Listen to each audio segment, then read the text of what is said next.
All right. What we're gonna do is we're gonna take my branding off the top Wow. in case the Really? conversation goes completely left. Yeah. Yeah. Okay.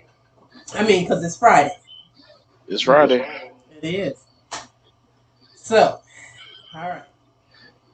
Thanks for joining us on this Friday evening. I have the pleasure of speaking to my bestie, JJ3, better known as James Johnson III. And the topic is, did I set myself up for failure? Hmm. Hmm. So, because it is Friday night at the bar lounge, we never know what is going to happen in these conversations. You never know. You're No. right. So, we're going to go ahead and move forward and see which direction Mr. JJ Trey wants to move this conversation. And we're just going to go with the flow. So, thank you for joining me. Well, I want to say thank you for inviting me. And the reason why I actually contacted Latracy because I saw her interview that she was having with her daughter, and I said, "Wait a minute, wait. What about me? I haven't been interviewed yet." And I was like, and she said, "You can be." So that is why I'm here at 10:20 on a Friday night. Yes. Mhm. Yeah. So, what would you like to discuss, and how do you set yourself up for failure? Well, actually, I'm glad that's interesting that you say that. I've been rewatching the show, The Game of Thrones. If you're familiar with that show, that was on HBO. That was been on HBO, started in 2011. And now that I'm rewatching it, and I'm seeing all the subplots behind the plots, you get to see how these characters set themselves up for failure. And part of this setup is because of their morals Mm. and in a moral time and place in which they're in, Mhm. where they think they're doing the right thing and they're setting themselves up for something greater, but it's an epic fail. Right. And you can relate that to your own life in a lot of different ways. I think if everybody kind of took an introspective of when they thought they were doing the right thing and how it set themselves up to fail, like relationships. We all know about relationships. Oh, yeah. Whew, man, as The my good, good the friend bad, and the ugly. As Mhm. my good friend Kenneth Lamar Williams said, "Ooh, Jesus." Yes, those But relationships. I mean, just seeing that, that just kind of pointed out, and when you and I were talking about how you end up setting yourself up, and it happens.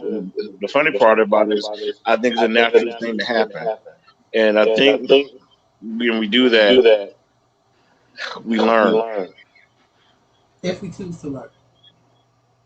That is true because then what people do is repeat the same thing, and that's of course expecting a different result, and of course that means they're crazy. You know, we all have some crazy. Oh, not you! No, no, Yes, no, yes. no. Paperwork to Mm-mm. prove it. I would never believe that. Never believe it. Mm-mm. Oh, that's so funny. So, um, you mentioned relationships. You and I, um, we met over a diaper. Oh, We met what? over a diaper. Nope. Yes, we did. Mm-mm. Yes, we did. No, he did not. Okay, how do you think we met? Because I remember the day perfectly. Oh, it was a phone call. Ah, Oops. Oops. Oops. okay. Oops. Oops. I stand Wrong corrected. James Johnson. No. Same James Johnson. I was referring to when we met in person versus when we met. Okay. All right. That All is right. true. And Nope. so the funny thing is that we met over the phone. Well, we connected over the phone, and then when we met in person, it was odd, yet um, anybody can actually experience it. So the scenario was like I said, a diaper. He had forgot the diaper bag. I surely did. Hmm. And me being a mama, I didn't have a diaper, but I know how to go around and ask for one with no shame, that type of thing. Yep, you're correct. Yeah. So we talked about relationships. That relationship started over a phone call, and it nourished or flourished over a diaper. And now we are, what, 13 years in? Ooh, no, longer than that. No. Mhm. How old is Wilson? Yeah, 14. Okay, so we're 15 years in. Exactly. Wait, Okay. no, that's right twice in a row. But okay, that might not ever happen again. So I need to enjoy this right now. Because I'm always right, even Hmm. when I'm wrong. Even when she's wrong, she's right. That's right. That's how it works. At least they know. So, how do you feel like you set yourself up for failure in this relationship? Uh, I guess because the state of mind of where you are at that point in your life, or where I was at that point in time, and that's how I set myself up because I am divorced. Um, and it was for the best. She's doing like she's doing well. She's remarried and everything else, but we weren't being very. Well, I say not being honest, but we weren't having those tough conversations that people should have or couples should have, and we should have those things to understand where you want to go and where you want to be. And she and I never really had those things. And I think if we would have had those, we would have turned out a lot better of understanding who we were as people before we decided to go down that path of marriage.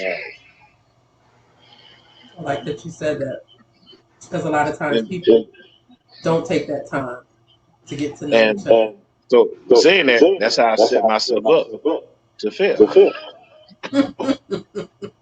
I've done it. I wrote the book. I've made lots of money from it. So I get it. Hmm.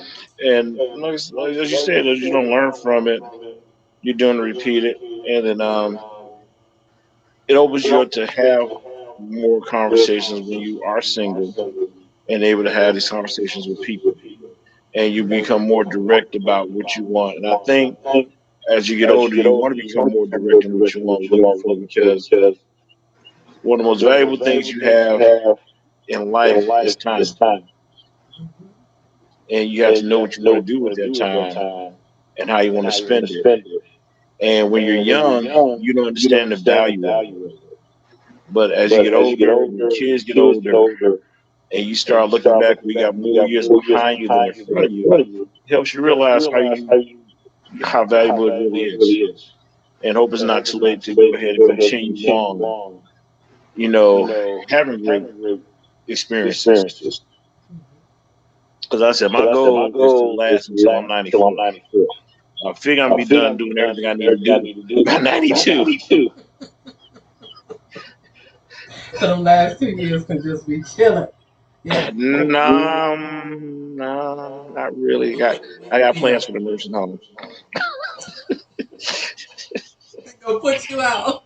They gonna I put got you. plans for the They nursing gonna be home. like, come get him. He over here flashing folks again. Nah, I would be flashing. now hold up. Now we gonna go. If we gonna go, I said go left. You know, and you know what's going on in them senior living homes. Come on now. Yeah, You yeah. got you got people reliving their 20s up in there. Listen, you know they gotta take those pills. Well, do what you got to do. Yeah, but it messes with your hearing. What you trying to hear?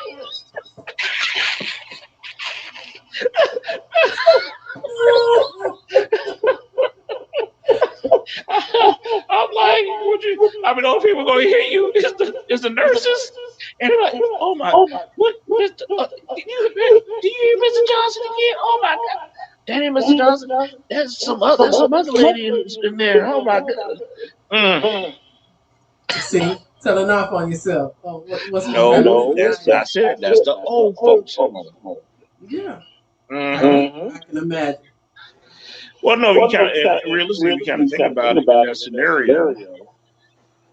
It's also kind of another selfish fail as far as black men because we're not taking care of ourselves well enough to live that long when Right. we should be. And like I said, I'm trying to take care of myself good enough so I can. So when I'm on this video chat at 94, they be like, he said he was going to be here at 94 doing this. Like, yes, I am. I can beat you. Hold on. I'm going down. And then, my children like, get him off of there. And then my grandkids like, is that granddaddy on that podcast? Oh my God. They were like, yes, that is. We're doing like this. Mm-mm-mm. I'll say yeah.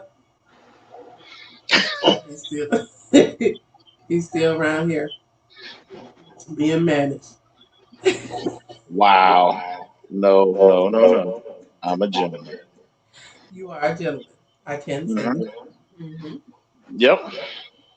So, any regrets? Um, yeah, I mean, that's some regrets, I would say. I'll say just things I did take advantage of and made available to me. And there's also what I'll say about setting yourself up for failure. I slowed my life down because I did not want to truly outgrow my wife at that time, Mm. Yeah. which slowed me down, which goes back and which I set myself up for when I should have been expanding and growing and that sort of thing. And yeah, that part I would say I regret, but I don't regret my kids or anything like that because I thoroughly enjoy them. I think children are entertaining. I think children will keep you young. Yeah. It was an 8-year-old that caused you to want to jump on this video. No, my daughter in the car pumping that Cardi B and TikToking in the car, and I'm like, what? Hold up. I can do that with you. You know, we in the drive.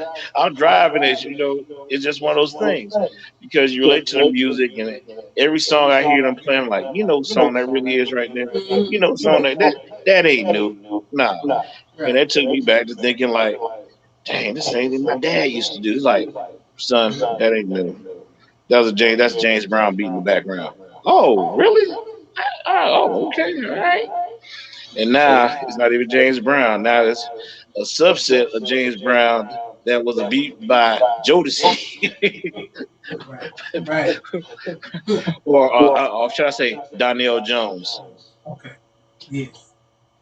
Yes. But they don't know. Inside joke, inside joke. Mhm. Yeah, I got it. Hmm. So, do you have any questions for me, sir? Um, explain how you got set up to be where you are.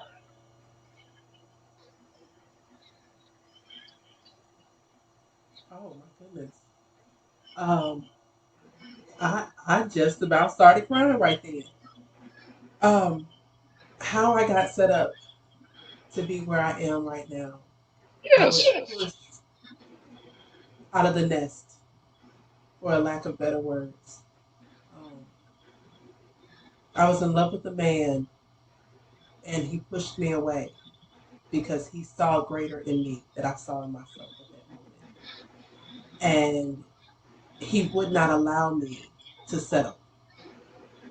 And because he wouldn't allow me to settle, I didn't have any other choice but to fly.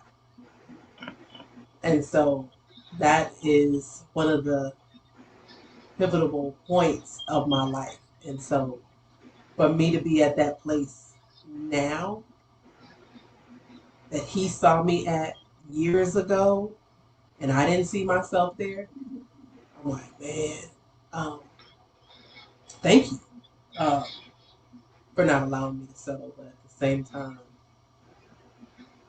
yeah, that's how I got to this Mm-hmm. And that's why you got all the books behind you and everything. place. Yes, and this Vogue Hmm. red hair. Hmm. Oh yeah, oh yeah. Yeah, But and but that also goes back to knowing your history of how you set yourself up and you did fail.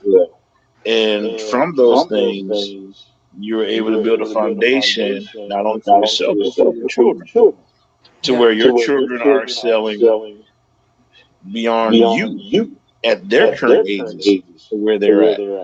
And that is what you're pushing to succeed. And that's the whole purpose of us being parents. The greatest thing a parent can ever say about their children is I made responsible adults.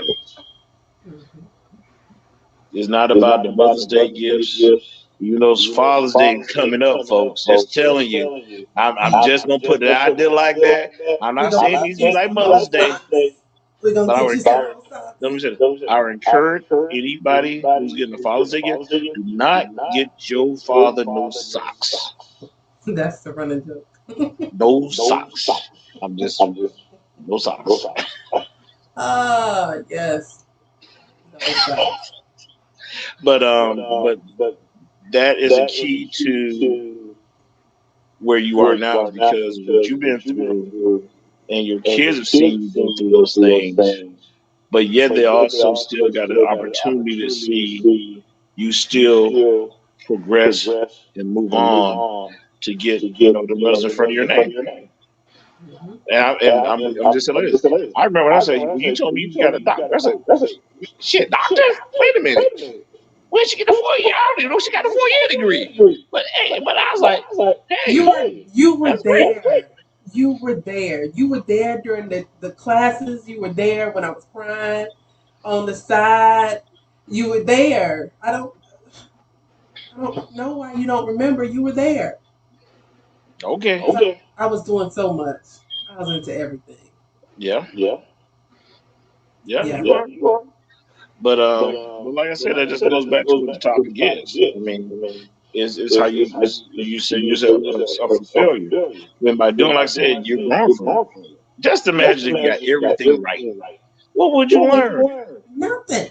Nothing at all. Nothing and have the whole bunch of gray hair for no reason. Yep. But also with that failure is also called patience. Because sometimes we Yeah. get to running before we can crawl. Mm-hmm. And a lot of things. And that tells you, like, sometimes, and I don't know if any women will listen to this, when your man tell you sit down, sit down. Baby. It In just, my 40s. you just And look, I sit will down. tell you. I'm just telling you, sit Tell down. me to sit down. Don't ask no questions. Just do it. And you be all Tell me right. to sit down. Mm-hmm. Yeah. True. Or like my sisters tell me, listen, Linda, listen. I keep getting that one wrong all the time. I thought it was Lisa, but I guess it's Linda. Yes. But Yes, yes, yes. um, even to this day, I'm in Minnesota. Uh, I'm still feeling that stuff. But I will tell you this, and I will quote this. I say this. I may say this a lot. I am wrong 99.9% of the time. But for some reason, that 0.01 happens a lot. Whatever. It just happens. I don't I'm know. just ain't gonna let your head get bigger. I'm just ain't gonna let your head get bigger. But No, that's a real. I mean, I'm glad that's a topic you kind of picked because, like I said, it can go a lot of different ways. And the whole ultimate thing is, like I said, is eventually you get to a point in your life to where you can look back and say, "Well, you're a good person. Did I do my best?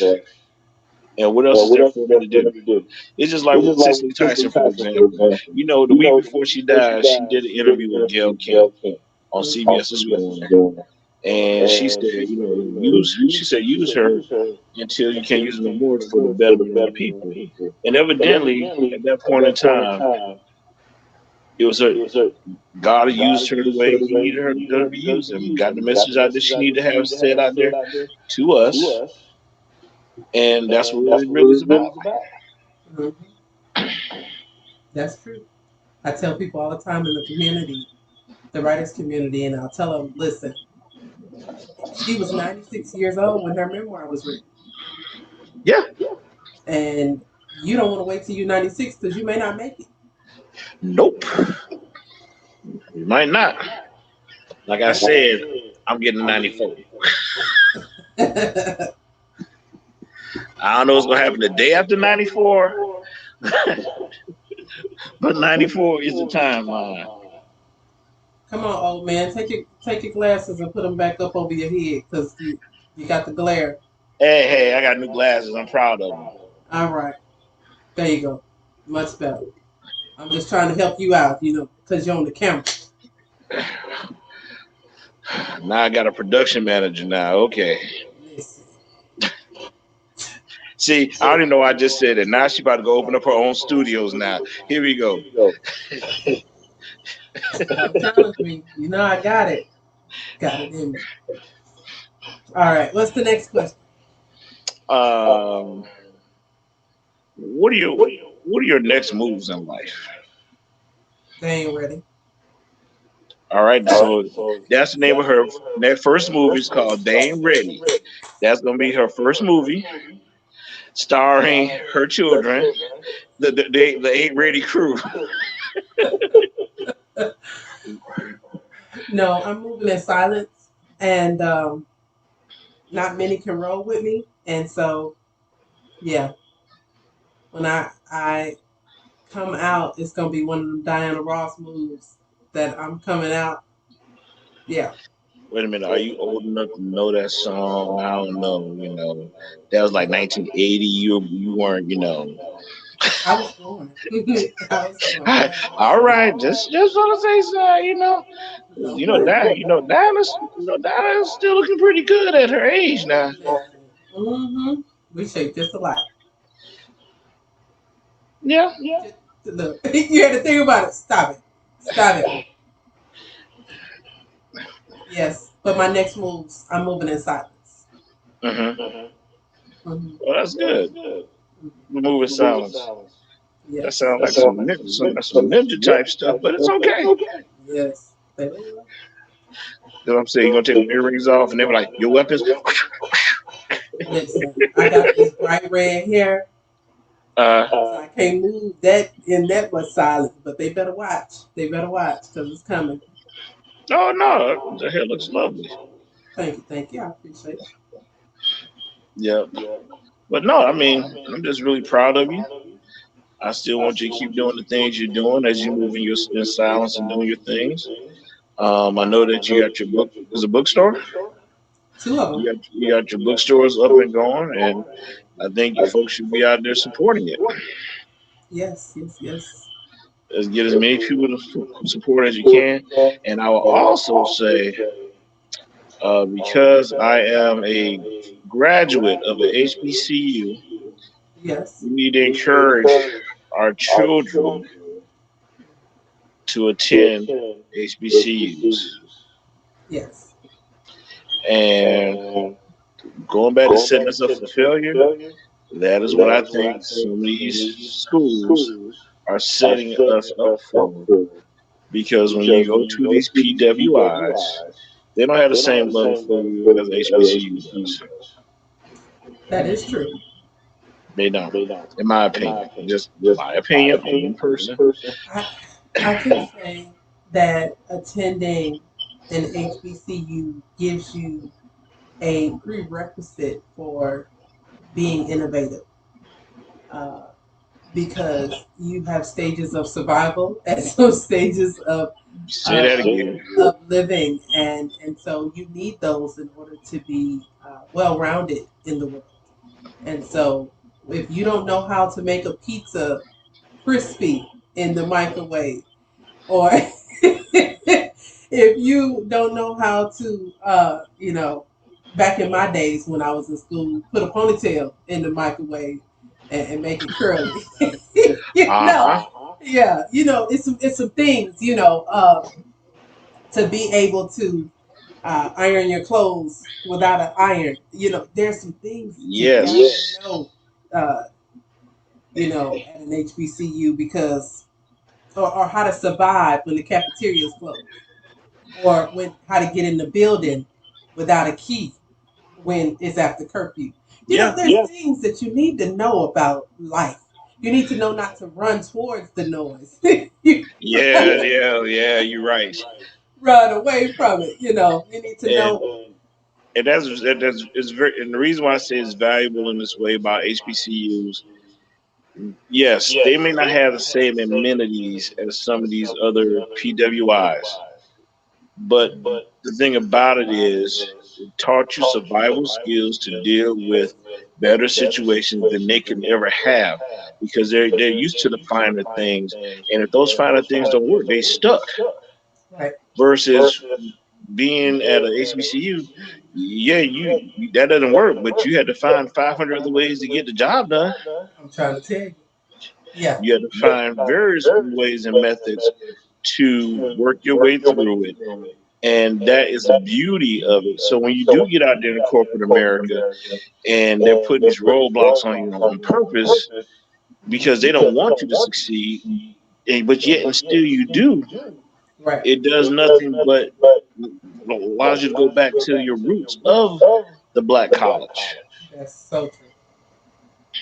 Because the most dangerous mind on this world, to me, is an African American that you allow to really flourish Mm, with yes. the same, being on the same playing field as others. And even if you don't put us on the same playing field, we're still finding ways to achieve. Just like with all the voter restrictions are going on now in various states across the South. Um, we're gonna find ways around to get it done. Oh yeah. We're gonna work to get it done because I will honestly say I have I am not a Democrat. I'm not a Republican. I'm not independent. I'm just a person that's trying and wants to vote for the best policies that are good for me and my children and for others. That's it. We've never put labels on ourselves. And I think that's part of the issue that too many people do that. Like, one of my favorite shows I like to watch is The View. I like The View because they get into it. They like, hey, we gonna talk Republicans and Democrats. And I like watching Meghan McCain because she is expressing a conservative view that Americans have. Joy expresses her views from a very strong liberal view. Whoopi is more in the center. Sunny, man, Sunny angry, man. I think she's an angry woman. That's just my opinion. And so angry to the point where she's been fed up because she's former attorney. She's fed up with the system of how things are done. But we need all those views and have all those tough conversations because we setting ourselves up to what? Setting ourselves up to fail. Mm-hmm. Because we all know, as they keep trying to say that insurrection wasn't real. Right. As we sat there, and as I watch it over, and I watch it now, I sit here think these folks are climbing Mhm. the Capitol building. Right. And Let it have been. then how they try to compare that to social unrest we had last year. That's two different things. We weren't trying to climb no buildings. We didn't set that. Also, like the fires we had here in Minnesota, black folks didn't set those fires. Exactly. Exactly. None. And see, and people talk about that being down here in Mississippi, and I'm just like, I don't think y'all know. First off, many of you know I grew up in Minnesota. If you can grow up in Minnesota, honey, and survive, you can survive anywhere. Yes, you can. These hurricanes ain't got nothing on the Minnesota winters. Yes, Lord. Say it again. So you can survive anything. So people call me and they're like, the weather's bad. I'd be like, I slept through it. They was like, what? The water going up. Listen, we slept through it. The last hurricane we had, I promise you, I slept through it and woke up and saw my sheds down the street. I was like, I slept through all that, and I don't even sleep on it. The house was working. All that. Mm, the snow up to my chest. Listen, I'm a trooper. So, and then they talk about some man, we without electricity. I'm like, y'all not real? I grew up in Minnesota. 10 months, maybe 11, with it being cold outside. So we know how to improvise and make a meal out of nothing. This is nothing. And then when it comes down to them saying, well, the black people are doing it. No, we not. We don't go into cemeteries tearing up stuff. No. These are things we don't do. They was talking about uh, black people are getting more COVID. I don't think so. Because when they said quarantine, we don't have a problem staying in the house. And we sure wasn't the ones buying up all the tissue. Because we already had our tissue and stuff. Yeah, you're right. Yep. Yep. And we was not buying up bleach and Lysol and stuff because we already had. Nope. See, people just need to understand. Black folks, it's just some things we don't do. Yeah.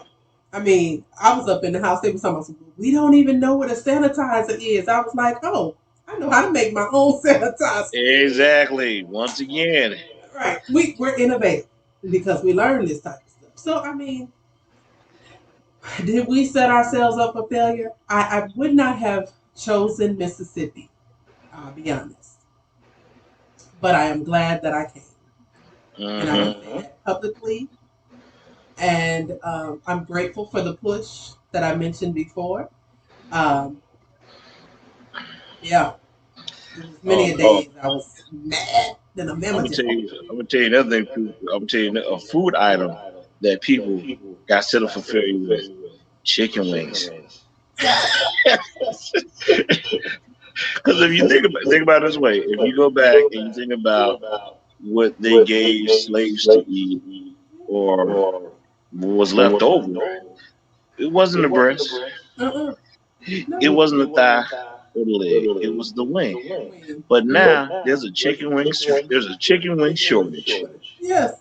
Think about it, a chicken wing shortage. Praise. Yeah. I went to Cub today, and I was like, "Where the wings?" They're like, "There are no wings." I'm like, "What?" Now, we wings were popular for us, but not for others back in the day. Then all of a sudden, somebody heard said buffalo wings. We gotta try them. But we were already having buffalo wings, and now the wing costs more than the whole chicken. Shoulder. Mm-hmm. So once again, going back to Century, setting up the fail. I know, and I went to go, a little bougie. I went with purpose to go to Sam's, and they had $38 a pound for king crab. I was like, the devil. 30 what? $38 a pound for king crab. Woo! I was like, I don't want it. I don't want it. If the gas wasn't being extorted, I would drive over to Florida and get me some. Y'all play too much. And it was $18 a pound for snow crabs. I was like, the devil. Mm. That ain't But yeah, good. no, but they just don't know. I just wanted them fresh. I got some in the freezer though, because that's how we do it in Minnesota. We have 2 deep freezers and refrigerator and everything full. They don't know. They not ready. Yep. But man, but there's a new spot you gotta try when you come back up here called the Handsome Hall. It's located in St. Paul on Selby, and they have all you need crab legs, smoked crab legs on Wednesday night. Oh, okay. So I'm about to come in. You don't have to come and give that a try. The thing about it is you got to get on the. They have a waiting list now that stretches out all the way to mid June. Hey man, it's gonna be June before I come anyways, because with these graduations and stuff. Oh, for y'all that don't know, whenever I go back to Minnesota, it's a list of what I have to go and eat. And I just tell people to meet me at these different restaurants. That's the only way they're going to see me because even before COVID, you couldn't come to the house and you couldn't come to my hotel. So, nope. You got to meet me at these restaurants. It's the Broadway Pizza, Culver's, because I got to get my ice cream from Culver's, JD Hoyt's, Our Son Chicken Wings. What's the other one? Sound about right. Yeah. And then if I'm there on a Sunday morning, I go and get the brunch from Famous Dave's. That Famous Dave's is gone. Listen, it's okay. I already got the habanero sauce from Sam. Okay, all right. So I'm good. I'm good. Hey, tell y'all folks about that Benihana's Yum Yum sauce. This young lady right here, Dr. Tracy, she makes some Yum Yum sauce for you. Don't explain to people. I know how to cook. They don't need to know. Oh no, she can't cook. No. Listen, y'all. I'm waiting.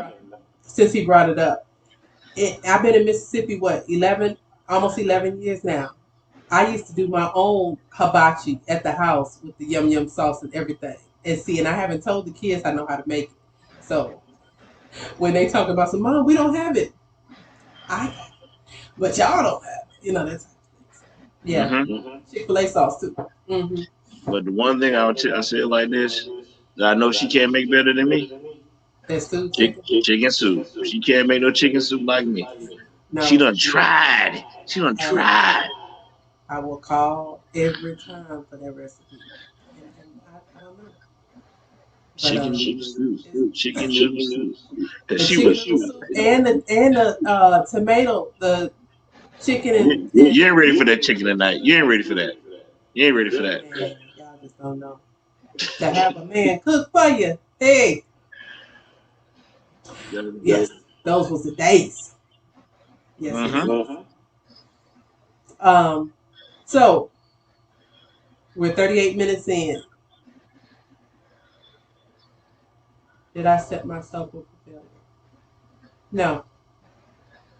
I set myself up so that I could succeed. Yep. And that years later, everything that was instilled in me would come out. But people, you have to be patient enough to move on, and that's the one thing I would tell Black women: be patient. Yeah. Don't be in a hurry for no love, nothing like that. Just be patient. That's it. That's the best way to describe it. We men do eventually come around at some point in time. Why? I know I was gonna get that. I know I was gonna get that. We do. And I would say, especially the ones that you consider to be good guys and that sort of thing. A lot of them are going through trials and tribulations just like you in various forms. Maybe not the same, but it comes with time. Because I know some people who that I know personally that it was like their lives are slowed down to the point where they're self where they are and what they're going to be about, and they refocus themselves on what they need to what they want to focus themselves on, and they're moving forward with their life. So it just takes time. And yes, I know there's a disadvantage between men and women because there's so much more you all than there are of us. That's true. But just be patient. You have to. Don't listen to your girlfriends. No. And with that, it was Friday night. I know James Brown was the hardest working man in showbiz. I'm the hardest working man in Minnesota. You name the sport, I do it. And I have 4 baseball games to do in the morning. Just finished up a week of fast pitch, slow pitch, and other things. Because my other job is as an official. My main job is in IT. I do my IT stuff. I do my officiating stuff after my IT stuff is done because I got children to pay for. Only 2. That's it. Just 2. And I have them every other weekend. One is learning how to drive. Another one, he's just being him. I like him being who he is.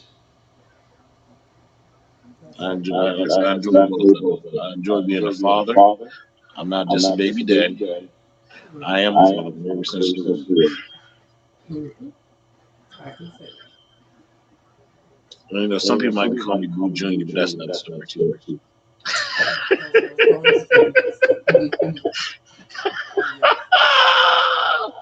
Oh, I remember that so well. That's just so funny.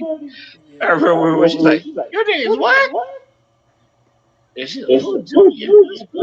Okay. Right. Called you Blue Junior for years. Yes. Yep. Well, thank you so much for your time and doing this video. Now I'll say thank you for having me on. I like I really when I saw your daughter on there, I said, "Hey, why me? Hey, look, you know, this guy right here, you know." Also, a shout out to my fraternity brothers because I'm in 2 fraternities.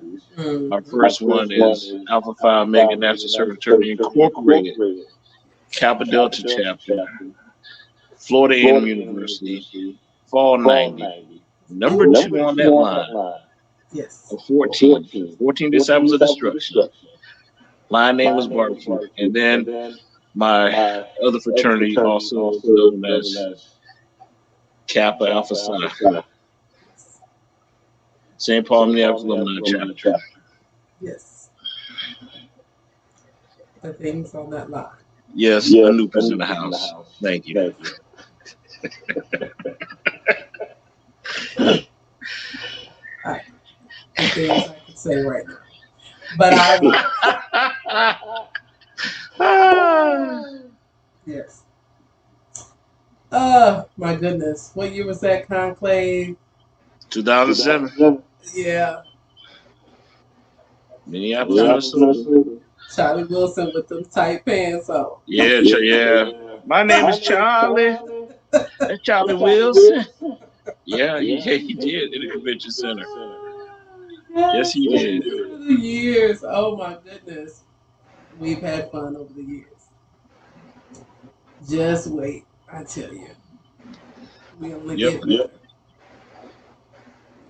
So. Alrighty. Well, it's been a pleasure. I thank you again for having me on. Tell your children I said hello.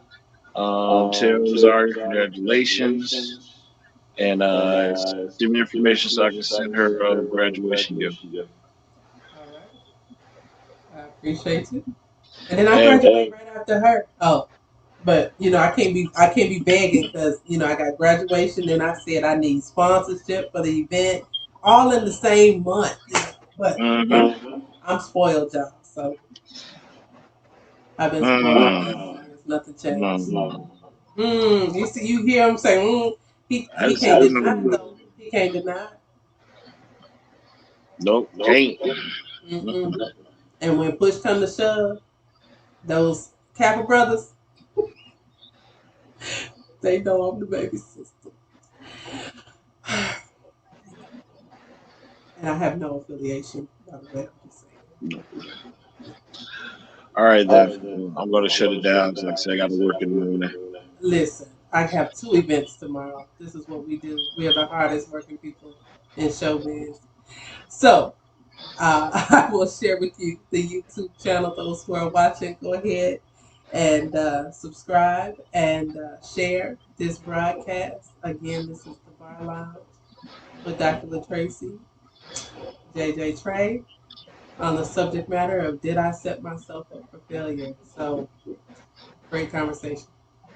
Good conversation. Goodbye, everybody. Good night.